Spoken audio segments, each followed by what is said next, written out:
अब के W4 work निकालिराखेको छु। फेरि हामीले V1 to V4 मा गयो, PdV छ। अब यसलाई हामी इन्टिग्रेसन गरेर निकालिसक्यो R T1 - T2 1 - गामा। अब यसलाई साइन चेन्ज गर्यो, T2 लाई नेगेटिभ निकाल्नको लागि T2 लाई पोजिटिभ यहाँ आएर T1 - T2 छ। यहाँ 1 - गामा छ, गामा -1 गरेको हुनाले माइनस माथि गएको छ, तिमी बुझिहाल्छौ। Net amount of work done is 1 complete cycle. अब त्यो ग्राफबाट हेर ABCDA त्यो के भयो, कम्प्लिट एरिया भइगयो। त्यो साइकलको एरिया निकाल्छु, यति बराबर हामी के लेख्छौँ, W = W1 W2 W3 plus W4 = RT1 log V2 by V1। अब त्यो सबैलाई इन्टिग्रेट समेसन गरिराखेको छु।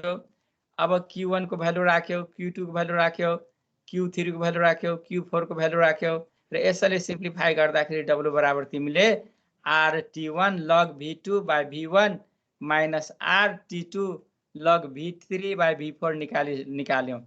अब यो निकालिसकेपछि अर्को कुरा के तिमीले विचार गर्नुपर्ने हो भनेदेखि at a point A and D are the same adiabatic। किन भनेदेखि यो सेम एडियाबेटिक मा छ A B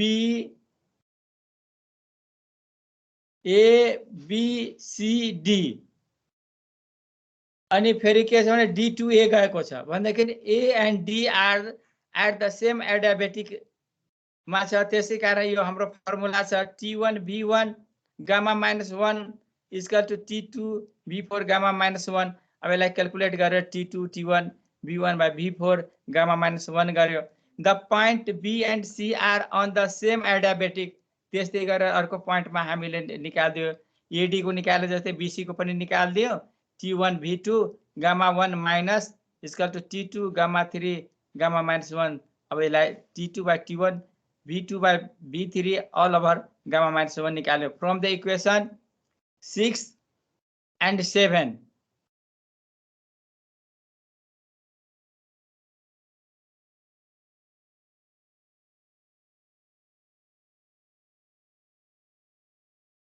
ल यो स्लाइड अलि उल्टो परेको छ हेर।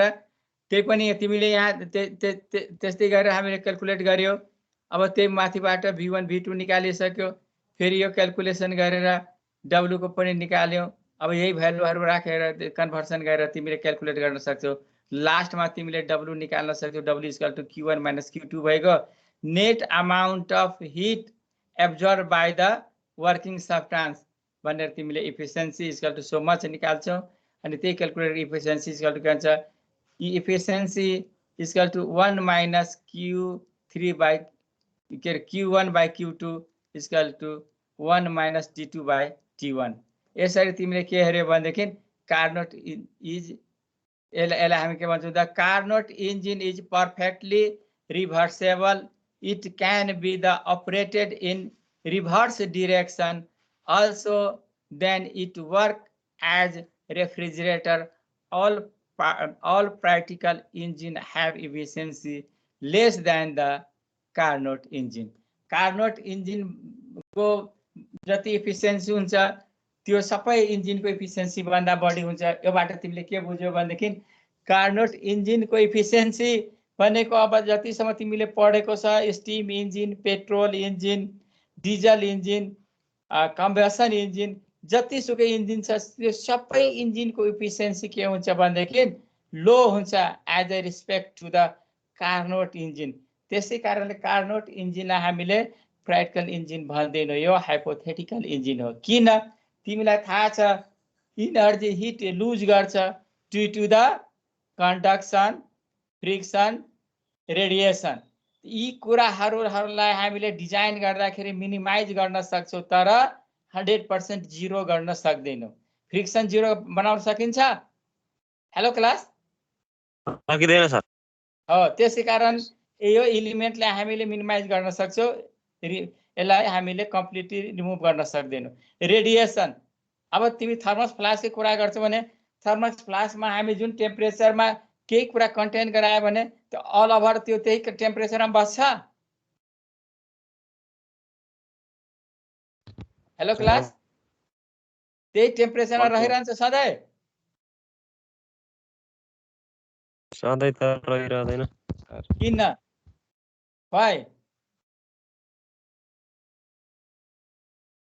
तिमीले मानु तातो पानी थर्मस फ्लास्कमा राख्यो भनेदेखि त्यो सधैँ तातै रहिरहँदैन किन रहँदैन सराउन्डिङको टेम्परेचर होइन तिमी यहाँ के कन्सेप्ट भने रेडिएसन के मिनिमाइजै गर्न हामी सक्दैनौँ नि किनभने त्यहाँ त भ्याक्युम क्रिएट गरेको छ भने 100% त भ्याक्युम गर्न सक्दैन नि सकिन्छ सकिँदैन त्यसले गर्दाखेरि त्यो लुज भइराखेको हुन्छ rate of losing is very low but definitely त्यो रेडिएसनबाट एस्केप आउट भइराखेको हुन्छ यी कुराहरूले गर्दाखेरि अनि त्यो आइडियल ग्यासको कुरा आउँछ आइडियल ग्यासहरू पाउँछ सबै छ त आइडियल फ्युलहरू छ छैन नि किनभने आइडियल हुनको लागि इन्टरमलिकुलर फोर्स हुँदैन स्पेस कम हुन्छ तर त्यो त हाइपोथेटिकल कुरो हो त्यही कारणले गर्दाखेरि जुनसुकै पनि हामीले गर्दाखेरि वर्किङ मेटेरियल र इन्स्ट्रुमेन्टल डिजाइन हामी मिनिमम फ्रिक्सन गर्न सक्छौँ पुरा बुझ्यो मिनिमाइज रेडिएसन गराउन सकिन्छ तर 100%मा जान सक्दिन त्यसै कारण साइन्स के भन्छ science is always deny the word of the absolutely वर्डलाई साइन्सले अलवेज डिनाई गर्छ कसैले 100% भन्छ म छु भन्ने कुरा मान्छौ तिमी मान्नै हुँदैन कोही पनि पर्फेक्ट हुँदैन किनभने नेचरै पर्फेक्ट छैन nature always deny the word of the absolutely यसरी कुराहरू तिमी बुझ्यौ भनेदेखि हामी कार्नोट इन्जिनको पढायौँ कार्नोट इन्जिनलाई पढाउँदाखेरि तिमीहरूले के कुरा बुझ्यौ भनेदेखि एउटा फर्स्ट कुरा के बुझ्यौ तिमीले कार्नोट इन्जिनमा अहिलेसम्म बुझ्नुपर्ने कुरा के हो भनेदेखि जुनसुकै पनि इन्जिनको इफिसियन्सी कार्नोटको इफिसियन्सी भन्दा लो हुन्छ that means efficiency of Carnot engine is highest एउटा पोइन्ट बुझ्यो अर्को कुरा के बुझ्यो भनेदेखि efficiency of Carnot engine is not more than 100%. 100% Carnot इन्जिनको इफिसियन्सी हुन्छ त किन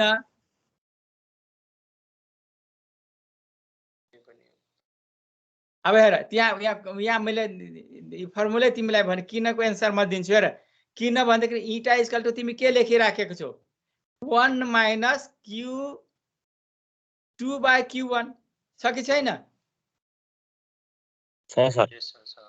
छ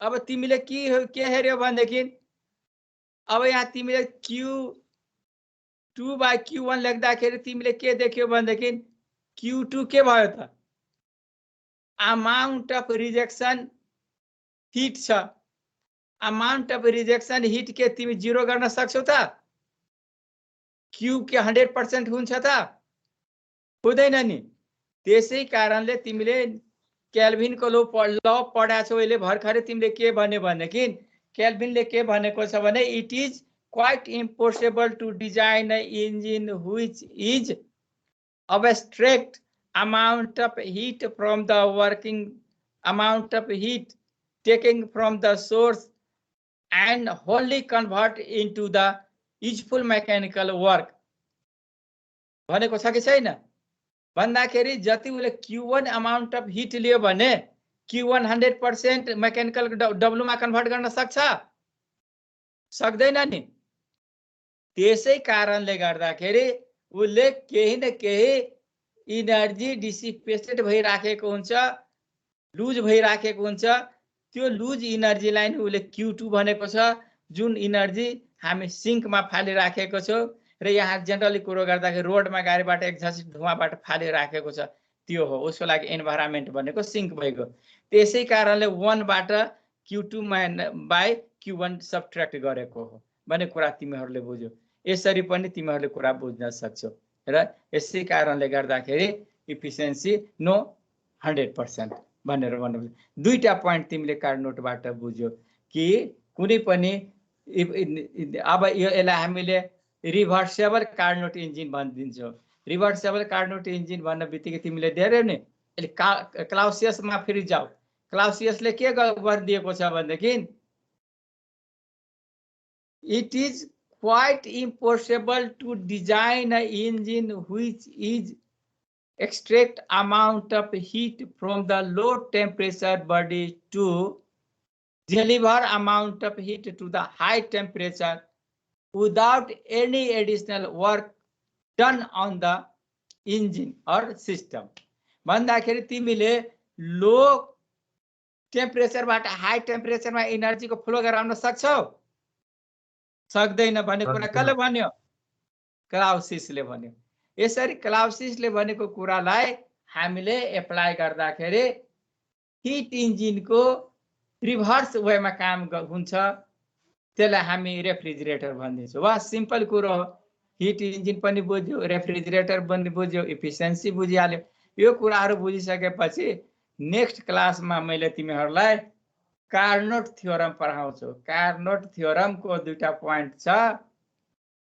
no engine more efficient than the reversible Carnot engine working between the same limit of the temperature between two circumstances, that means source and sink. First statement भन्छ, second statement लेके भन्छ भनेदेखि every engine has the same efficiency when working between the same condition of the source and the sink, whatever material is used there. भनेको छ। भन्दाखेरि कुनै पनि रिभर्सेबल इन्जिनको efficiency एउटै हुन्छ, एउटै टर्म एन्ड कन्डिसनमा इन्जिन कामहरू गर्यो भनेदेखि जुनसुकै मेटेरियल प्रयोग गरे पनि त्यसको इफिसियन्सीमा फरक पर्दैन। यो दुईटा कुरालाई हामी नेक्स्ट क्लासमा डेलिभर गर्छौँ र यसलाई हामीले प्रुफ पनि गर्छौँ। त्यसपछि हामी यसरी कम्प्लिट गर्छौँ। तिमीहरूलाई केही क्वेसन सोध्नु छ यो अहिले पढाएकोमा? Hello class,